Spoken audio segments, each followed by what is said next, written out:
মিডের আগে আপনারা কয়টা ক্লাস পাচ্ছেন? মিড কয় তারিখে দেখবেন? 14 তারিখে শুরু ছিল। 14 তারিখ থেকে শুরু ছিল। 13 বা 15 তারিখ থেকে হওয়া শুরু।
লেকচার 2 আর লেকচার 3।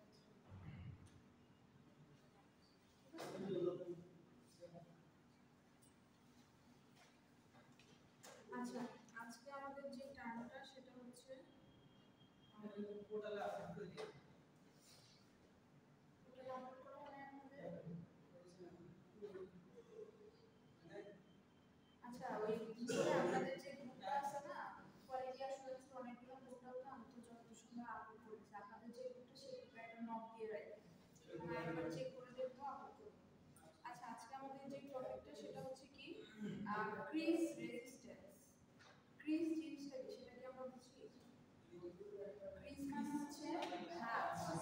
আর কিছু না, কথা বলবো না। ক্রিজ মানে হচ্ছে কি ভাঁজ।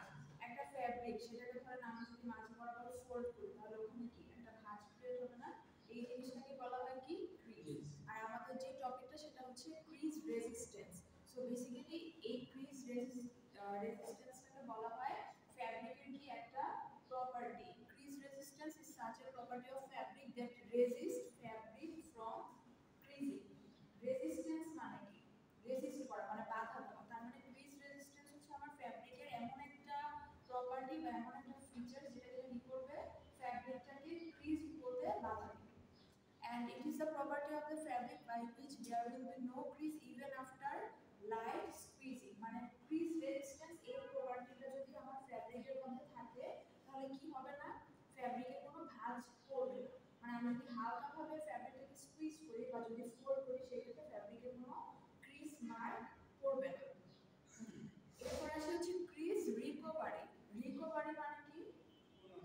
হ্যাঁ, মানে পুনরায় ধরেন আগের জায়গায় ফিরে আসা। Crease recovery is a fabric property that indicates the ability of fabric to go back to its original position after creasing. So crease এর ব্যাপারটা হচ্ছে যে ধরেন একটা ফ্যাব্রিককে আমি মাঝে বরাবর ফোল্ড করলে ওই যে একটা ক্রিজ হলো, সেটা যদি না পড়ে সেটা হচ্ছে ক্রিজ রেজিস্ট্যান্স। আর রিকভারিটা কখন হবে? রিকভারিটা কখন হবে এখানে যেটা বলা আছে fabric to go back its original position after ক্রিজিং।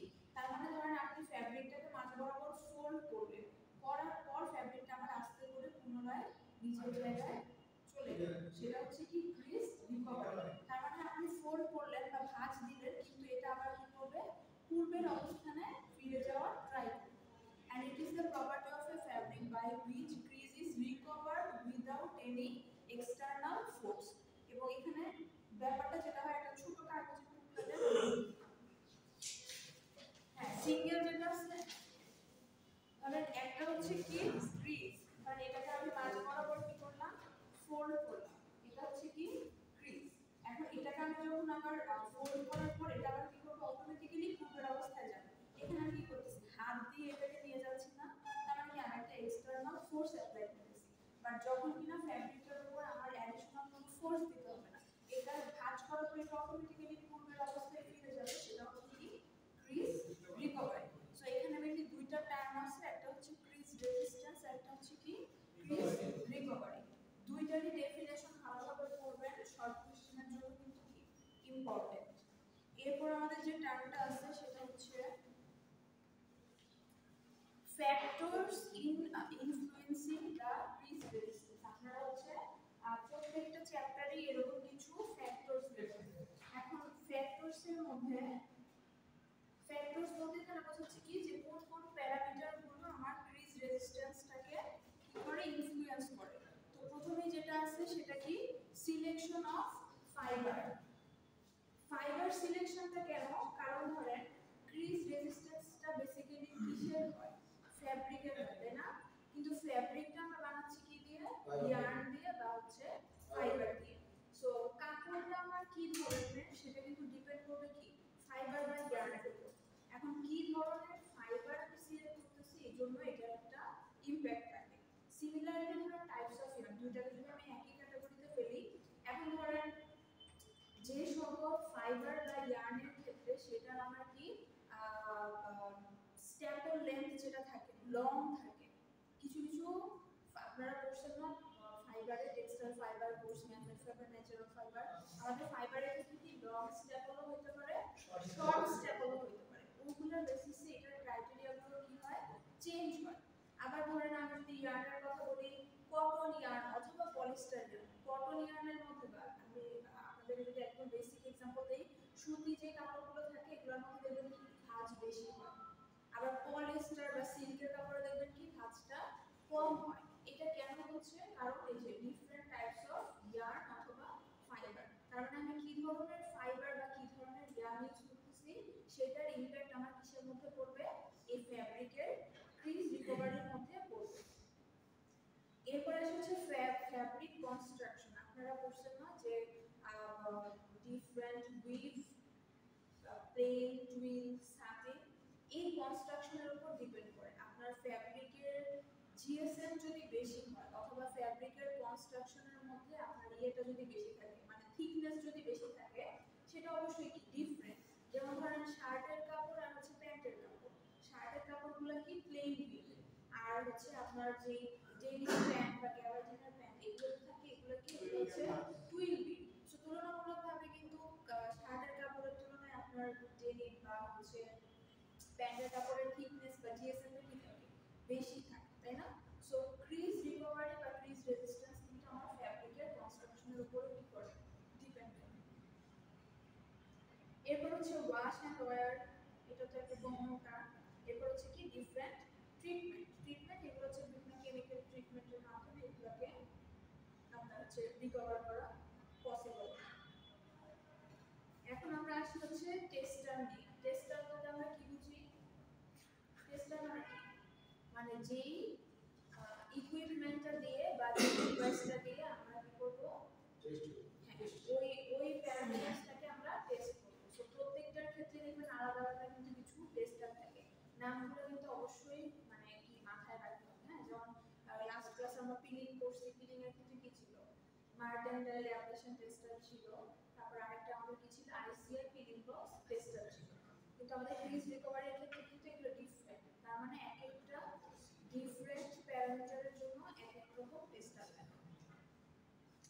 তো ক্রিজ রিকভারির জন্য আমাদের কয়েকটা মেথড আছে বা কয়েকটা টেস্টার আছে, যে দেখেন এখানে মেনশন করা আছে। Total crease recovery tester, Shirley crease recovery tester, Lindra and হচ্ছে কি কন্টিনেন্টাল মেথড। সো অনেকগুলো মেথড থাকে বাট সবগুলো আমরা থিওরিটিক্যালি দেখতে হয় না, আমরা মোস্ট কমনলি ইউজড যেটা বা ল্যাবগুলোতে যেগুলো ইউজ করা হয় সেগুলো দেখব। এর মধ্যে আমরা যেটা ইউজ করে থাকি সেটা হচ্ছে কি Shirley crease recovery tester. So কোশ্চেনে হয়তো মেনশন করা থাকতে পারে যে ধরেন write down the working principle of Shirley crease recovery tester. Direct নাম সহ থাকতে পারে, অথবা কিন্তু এমডিও মেনশন করা থাকতে পারে যে হচ্ছে ক্রিজ রিকভারি একটা টেস্টারের বর্ণনা। তো সেই ক্ষেত্রে কোনটা লিখতে হবে, শার্লি যেটা সেটাই কিন্তু লিখতে হবে। ঠিক আছে? আচ্ছা, তাহলে চারটা অপশন আপনাদের জন্য ফাইবার জন্য ইম্পর্টেন্ট, বা ক্লাস টেস্ট বা সিটি এগুলোর জন্য ইম্পর্টেন্ট যদি শর্ট কোশ্চেন দেওয়া হয়। এখানে কয়টা টেস্টের নাম দেওয়া আছে? চারটা। মোস্ট কমনলি ইউজ কোনটা? সেকেন্ড। শার্লি। এখানে একটা ইয়ে দেওয়া আছে, পিকচার অ্যাড করা আছে।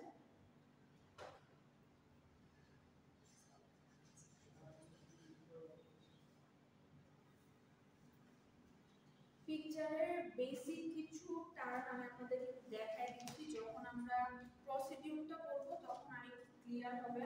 এখন মেইনলি দেখেন এখানে আমার কি কি জিনিস দেওয়া আছে। এটা হচ্ছে কি শার্লি ক্রিজ রিকভারি টেস্টার। এইটা হচ্ছে পুরোটা টেস্টার, এর মধ্যে এই যে রাউন্ড যে অংশটুকু এটাকে বলা হয় কি ডায়াল। ঠিক আছে, ডায়াল। এখানে যে অংশটা সেটাকে বলা হয় কি ক্ল্যাম্প অথবা স্যাম্পল হোল্ডার, যেখানে আমি কি করব স্যাম্পলটাকে প্লেস করব। আর ঠিক এই যে এই অংশটা জুড়ে দেখেন একটা কি আছে, একটা কিছু আমরা দেখতে পাচ্ছি তাই না? এই জিনিসটাই হচ্ছে কি আমার স্যাম্পল অথবা স্পেসিমেন। এখানে একটা স্ক্রু আছে, এটা হচ্ছে কি লেভেলিং স্ক্রু। আর এখানে মানে অনেকগুলো আমরা হচ্ছে কন্টাক্ট পয়েন্ট বা আমরা হচ্ছে লেভেলিং টার্ম দেখতে পাচ্ছি না। এটা হচ্ছে কি আপনার মেইনলি যে অ্যাঙ্গেলটা আর কি আমরা কাউন্ট করব। তো এখানে কি আপনারা একটা জিনিস খেয়াল করছেন যে ডায়ালটা একটু বাঁকা মনে হচ্ছে? বাঁকা বলতে কি এই যে দেখেন ক্রিজ রিকভারি টেস্টার এখানে লেখা আছে এমন হবে, জিনিসটা এভাবে সোজা হবে না, জিনিসটা কিন্তু সোজাই থাকবে। যখন কিনা আমি স্যাম্পলটা দিব তখন এটা কি করবে এরকম ভাবে ঘুরবে এবং এটা এই নিচ বরাবর আসবে। ঠিক আছে?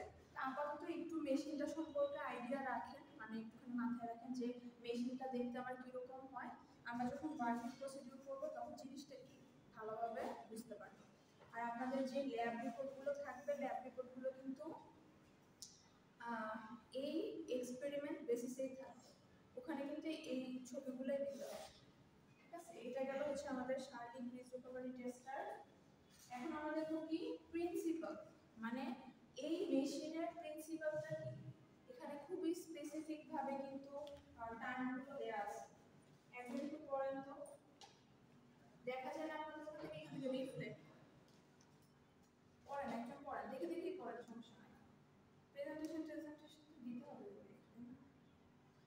A winkel free rectangular specimen of pre-carrot dimension is folded in a half and compressed under a load for a specified time.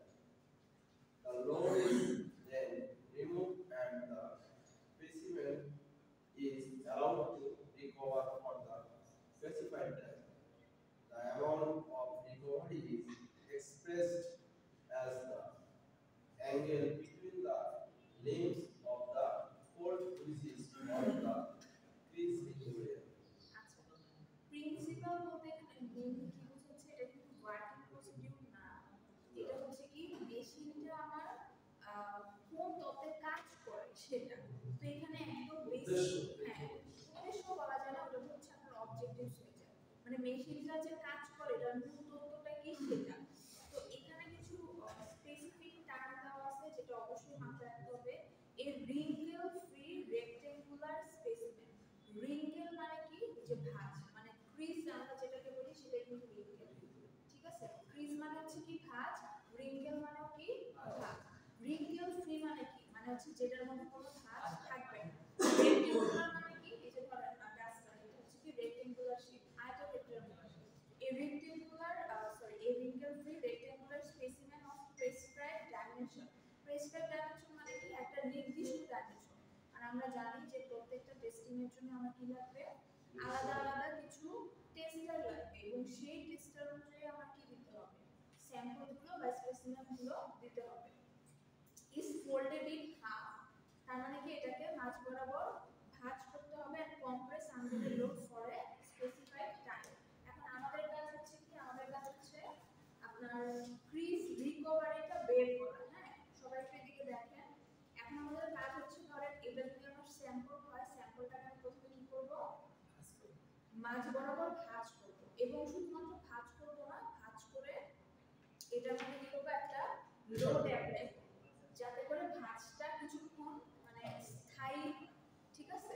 কারণ আমি ধরেন এখন ভাঁজ করলাম, এখন যদি ছেড়ে দিই এটা তো খুলে যাবে, কিন্তু আমাকে তো আসলে জিনিসটা মানে কি এনশিওর করতে হবে যে ক্রিজ যদি একটা ফ্যাব্রিকে থাকে তাহলে এটা আসলে রিকভার করতে আমার কত সময় লাগে।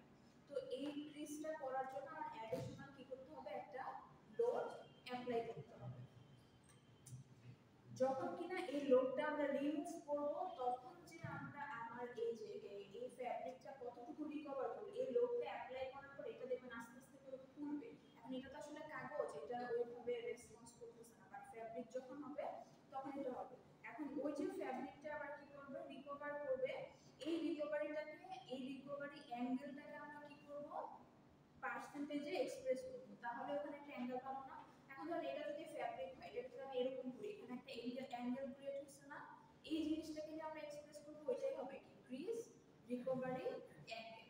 তো মেইন প্রিন্সিপাল হচ্ছে এটা। আমরা যখন ওয়ার্কিং প্রসিডিউর দেখব তখন আরো ক্লিয়ার হবে, কারণ আমাদের মেশিনারির মধ্যে আপনারা হয়তো দেখছেন যে কাপড়টা এরকম ঝুলে থাকে উপরের দিকটা আর নিচের দিকটা, ওই অ্যাঙ্গেলটাই মেইনলি কি কাউন্ট।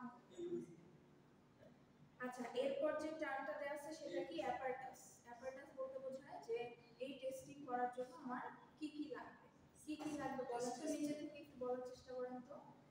যে কোনো টেস্টিং এর ক্ষেত্রে অ্যাপারটাসে কি লাগবে, টেস্টার লাগবে।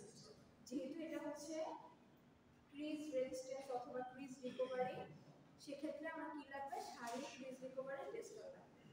এরপর যে কোনো টেস্ট করার জন্য আমার কি লাগবে, স্যাম্পল লাগবে।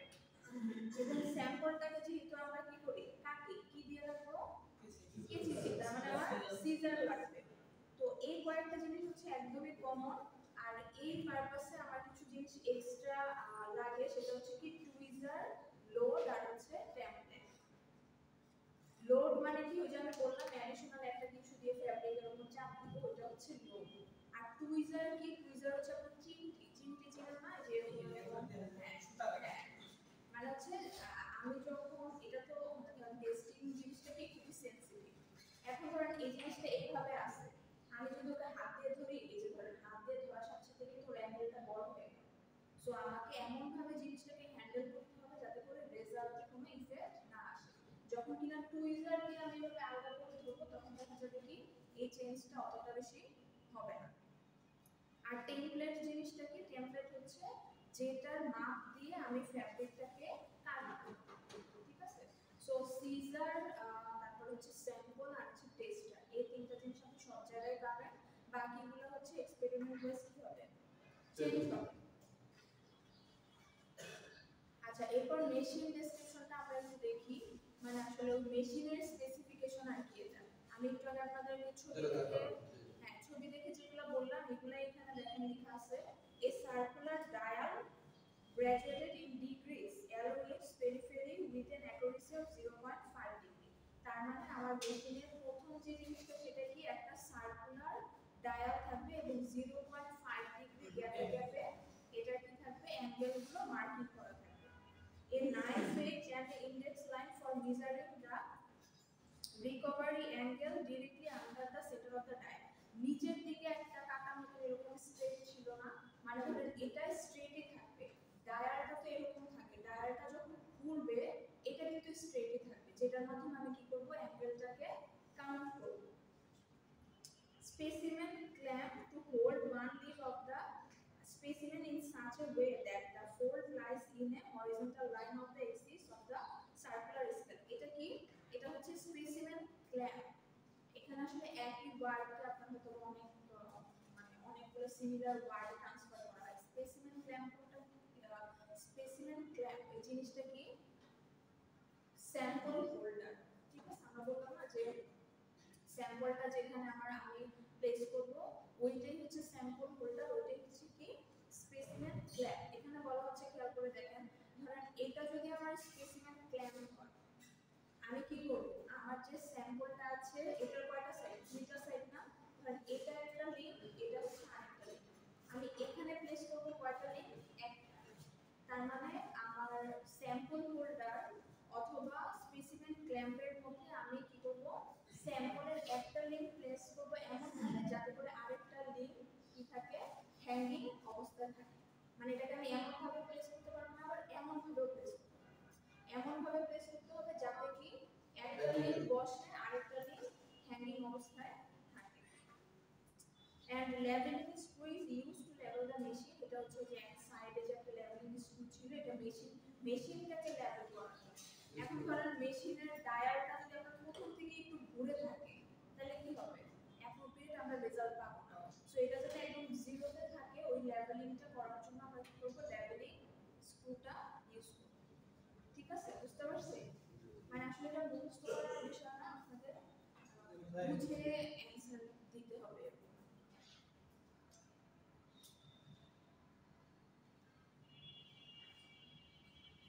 এরপর আসি হচ্ছে কি প্রসিডিউর মানে আমাদের মেইন যে হচ্ছে টার্মটা সেটা হচ্ছে এটা প্রসিডিউরগুলো মেইনলি হচ্ছে অনেক বড় হয় এখানে আমরা একদম বেসিক যে টার্মগুলো সেগুলো মেনশন করে আর কি দিয়ে প্রসিডিউরে কি দেয়া আছে একটা ফার্স্ট লাইনটা পড়ান তো একজন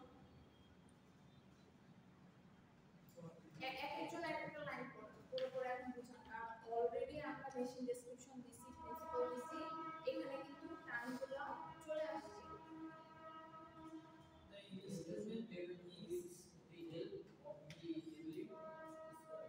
আচ্ছা তার মানে আমরা একটা লাইন করে যাই The instrument is leveled with the help of leveling screw এটা দ্বারা কে কি বুঝতে পারছেন বলুন তো কেউ কিছু বুঝে নাই কি বুঝছে leveling screw there basically level exactly তার মানে আমার একটা ওয়ার্কিং প্রসিডিউর মানে কি কার্য ধাপ বা কার্য পদ্ধতি আমি প্রথমে ফ্যাব্রিকটাকে আমি স্যাম্পল ফোল্ডারে দিয়ে দিলে তো হবে না আমার স্টেপ বাই স্টেপ কাজ করতে হবে তার মানে এই টেস্টিংটা করার জন্য আমার প্রথম কাজ হচ্ছে কি মেশিনটাকে লেভেলিং এখন মেশিনটাকে আমরা লেভেলে আনবো কিসের মাধ্যমে ওই মেশিনের মধ্যে যে লেভেলিং স্ক্রু থাকে সেটার মাধ্যমে তাহলে প্রথম কাজটাই হচ্ছে কি আমরা ইনস্ট্রুমেন্টটাকে লেভেলিং স্ক্রুর মাধ্যমে একটা লেভেলে নিয়ে আসবো ঠিক আছে আচ্ছা এর পরের লাইনটা একজন পড়েন তো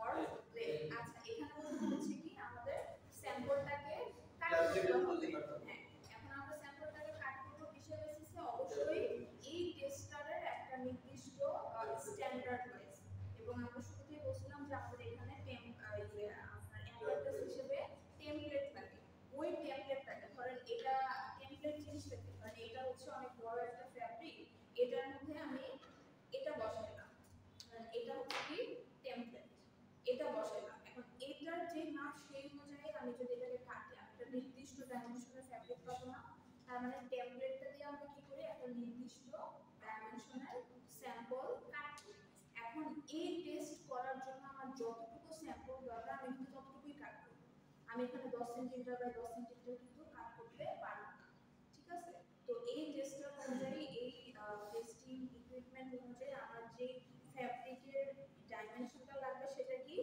2 ইঞ্চ লং তার মানে লেন্থে থাকবে কত 2 ইঞ্চি আর উইডথে থাকবে কত 1 ইঞ্চি এটাকে আমরা কাটবো কিসের মাধ্যমে ব্লেড বসে হ্যাঁ তো ব্লেড আসলে ইউজ করা হয় না সিজার ইউজ করা তাহলে আমাদের দুইটা ধাপ গেল প্রথম কাজই হচ্ছে মেশিনটাকে লেভেলিং করা লেভেলিং স্ক্রুর মাধ্যমে সেকেন্ড কাজ হচ্ছে কি স্যাম্পলটাকে আমরা কাট করব ডাইমেনশন অনুযায়ী কিসের দ্বারা কাট করব সিজার দিয়ে টেমপ্লেট দিয়ে ঠিক আছে আচ্ছা এরপর বলা হচ্ছে কি the specimen is folded gently and folded specimen is placed on the lower plate of the loading device and load 2 kg is applied gently তার মানে ওই যে আমরা স্যাম্পলটাকে কাট করলাম মানে স্যাম্পলটা কাট করার পর আমার কাছে কতটুকু স্যাম্পল আছে 2 ইঞ্চ আর হচ্ছে 1 ইঞ্চ স্যাম্পল আছে তো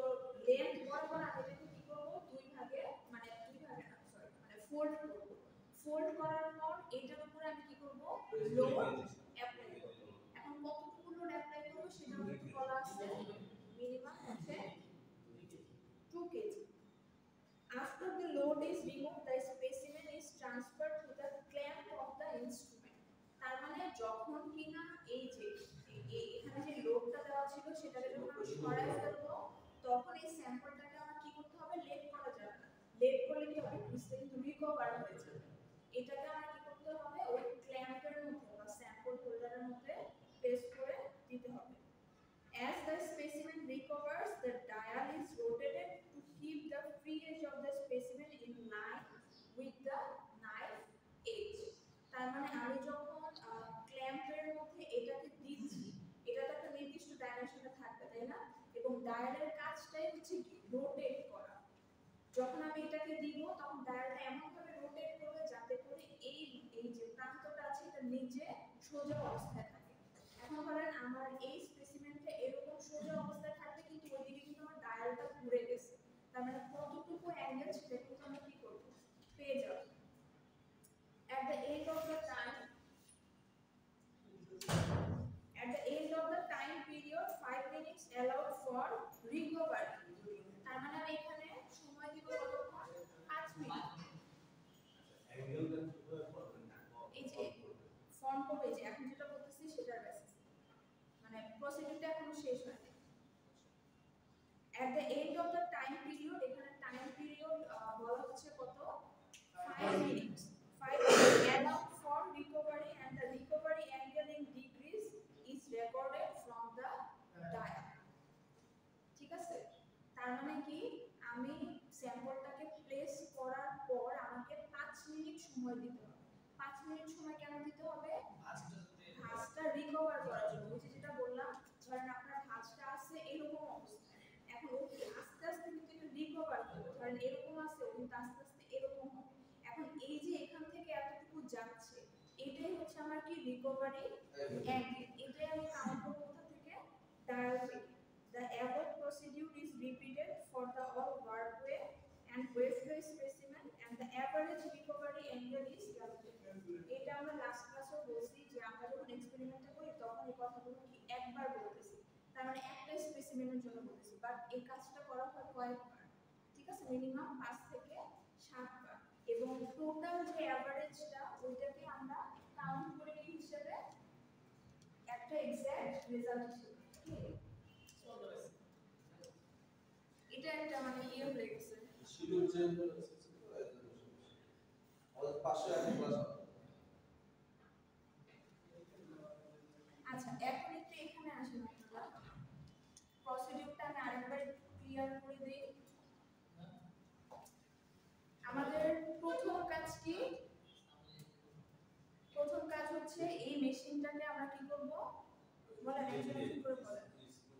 এই যে এখানে একটা লেভেলিং স্ক্রু আছে, হ্যাঁ, লেভেলিং স্ক্রুটার মাধ্যমে আমি মেশিনটাকে লেভেল করব যাতে করে এটা মানে একটা প্রপার অ্যাঙ্গেলে থাকে, মানে জিরো অ্যাঙ্গেল আর যেটাকে বলা হয়, যেখানে আমার কোনো ইয়ে থাকবে না, মানে এক্সট্রা কোনো টাইম থাকবে না। কোথাও আমরা কি করব, মেশিনটাকে লেভেল করব। হ্যাঁ, তারপর সেকেন্ড যে কাজটা ছিল সেটাকে আমি স্যাম্পলটাকে একটা টেমপ্লেট অনুযায়ী কাট করব। স্যাম্পলটাকে কাট করার পর কি করব, মাছ বরাবর না, স্যাম্পলটাকে কাট করার পর হচ্ছে মাছ বরাবর ভাঁজ করে 2 কেজি লোড আসবে। হ্যাঁ, 2 কেজি লোড দেওয়ার পর এটাকে আমরা আমাদের কি করতে হবে, এই স্পেসিমেন হোল্ডারে প্লেস করতে হবে। এখন ব্যাপারটা একটুখানি প্র্যাকটিক্যালি চিন্তা করেন যে ডায়ালটা কিন্তু মানে এখানে কিন্তু ঘুরে আসে, বাট ডায়ালটা থাকে কি সোজা। যখন আমি এই স্পেসিমেনটা ডায়ালে দিব তখন যায় কিন্তু ডায়ালটা ঘুরবে, কারণ স্যাম্পলের অবশ্যই কি একটা ওয়েট আছে।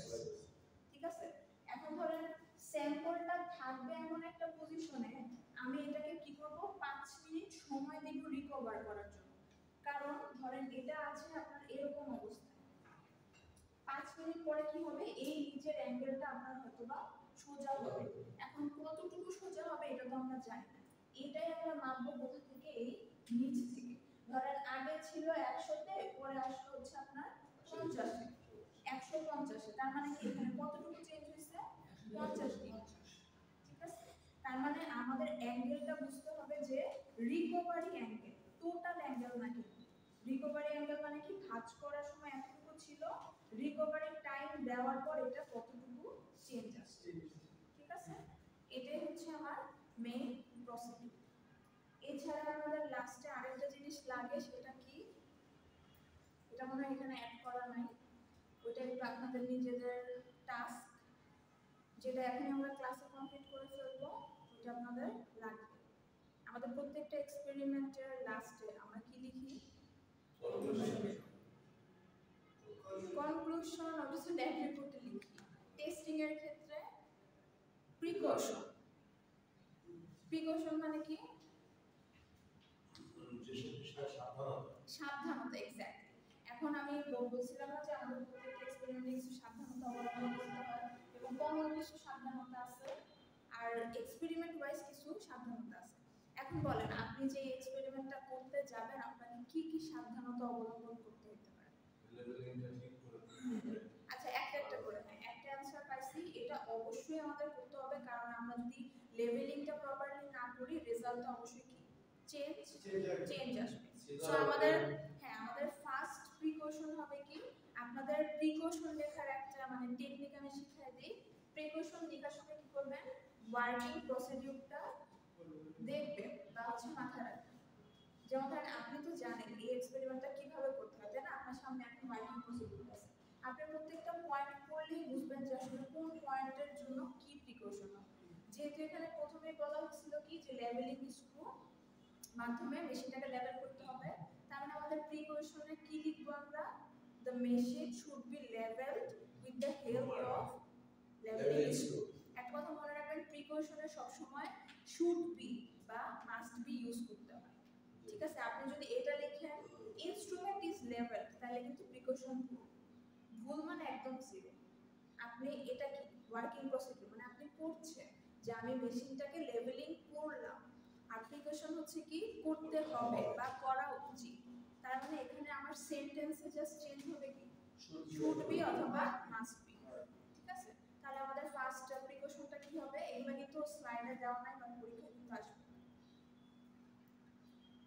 আমাদের ফার্স্ট প্রিকশনটা হবে কি, the machine should be levelled with the help of levelling screw, বা with the help of levelling screw এটা না লিখলেও হবে, মেইন পয়েন্ট যেটা the machine should be levelled.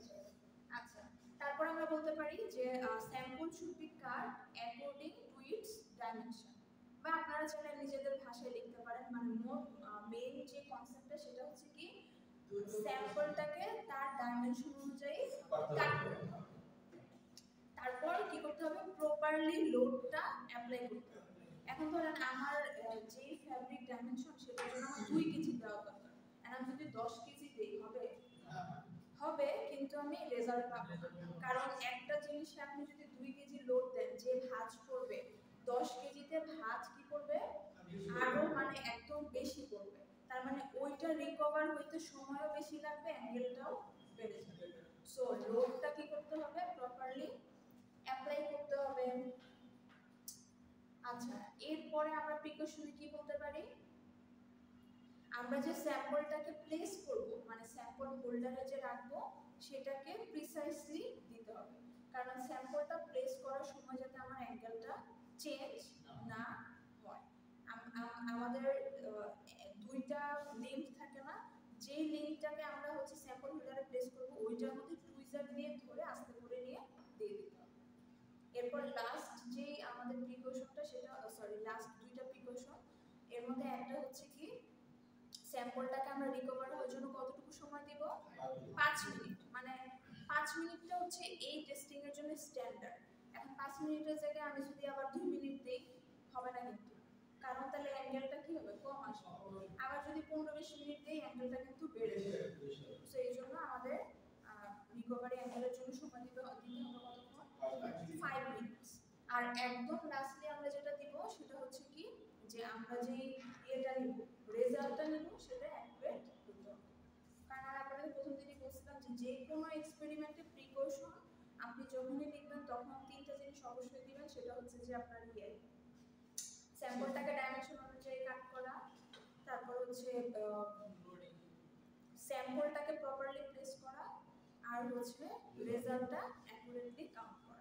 আর বাকিগুলো তো আপনার ওয়ার্কিং পসিবিলিটি থেকে আসবে। বুঝতে পারছি? কারো কোনো কোয়েশ্চেন? এখন হচ্ছে প্রশ্ন হচ্ছে লেকচার 2 আমাদের রেশন কি আমাদের আছে? লেকচার 2 আর আমাদের রেশন কি আছে? ফিজ রিকভারির কোনো টেস্টার নাই। এখানে ম্যাক্সিমাম হচ্ছে আপনার ফাইবার ইয়াং কিছু বেশি অর্ডার দেওয়া হচ্ছে, ওখানে থাকতে পারে ফ্যাব্রিক রিলেটেড। এখানে ফ্যাব্রিকের জন্য আপনার কি আছে, রাবিং ক্রপ মিটারটা আছে, আর কি আছে, ফ্যাব্রিকের থিকনেসটা আছে। হ্যাঁ, কি কোয়েশ্চেন? লেকচার 2 প্লিজ পিন লিংকটা কোর্স গ্রুপে দিলে সুবিধা হবে। দুইটা দিলে ভালো হতো। আরেকটা দেওয়া আছে সার্ভিসের লিংক দেওয়া আছে। কোয়ালিটি অ্যাসুরেন্সের এতগুলা গ্রুপ, এতগুলো গ্রুপ চিন্তা করা দরকার না, আপনারা গ্রুপে পাবেন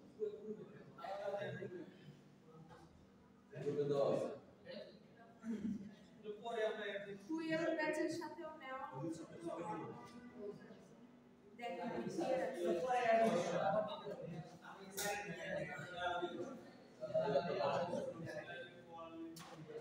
দাঁড়া গ্যাসের গ্রুপে দেখেন তো।